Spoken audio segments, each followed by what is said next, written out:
ঢাকা চট্টগ্রাম মহাসড়কের ফেনীর হাফেজিয়া এলাকায় কাভার্ড ভ্যানের সাথে পিকআপের সংঘর্ষে ৫ জন নিহত হয়েছেন। এ ব্যাপারে বিস্তারিত জানাতে যুক্ত হচ্ছেন আমাদের প্রতিনিধি দিদারুল আলম। দিদারুল আলম, আপনি জানাবেন কখন এই দুর্ঘটনা ঘটেছে, কিভাবে এই দুর্ঘটনা ঘটেছে, বিস্তারিত জানেন আপনি।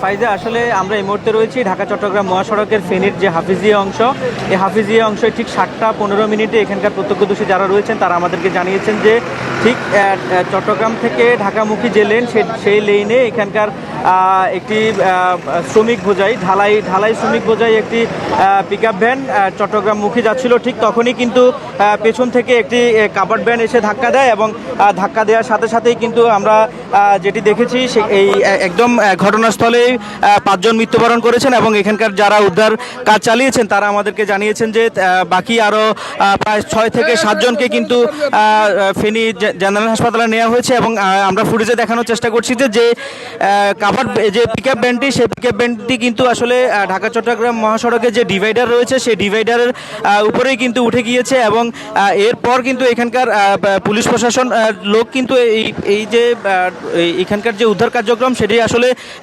পরিচালনা করছেন এবং এই ঢাকা চট্টগ্রাম মহাসড়কে যে চট্টগ্রাম লেন সেই লেনে কিন্তু আসলে অনেক বেশি যানজট লেগে আছে। এখন পর্যন্ত প্রায় 5 থেকে 6 কিলোমিটারের মতো যানজট লেগে আছে।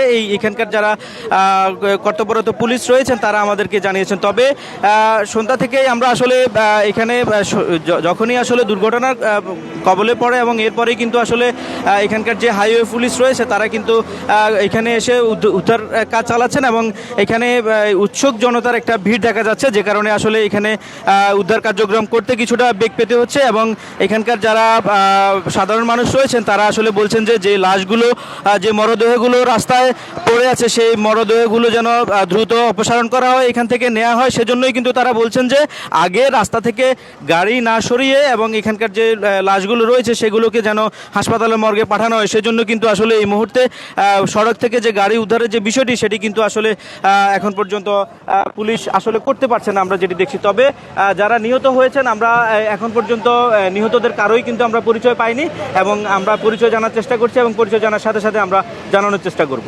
ছিল আমার কাছে ফেনী থেকে সর্বশেষ।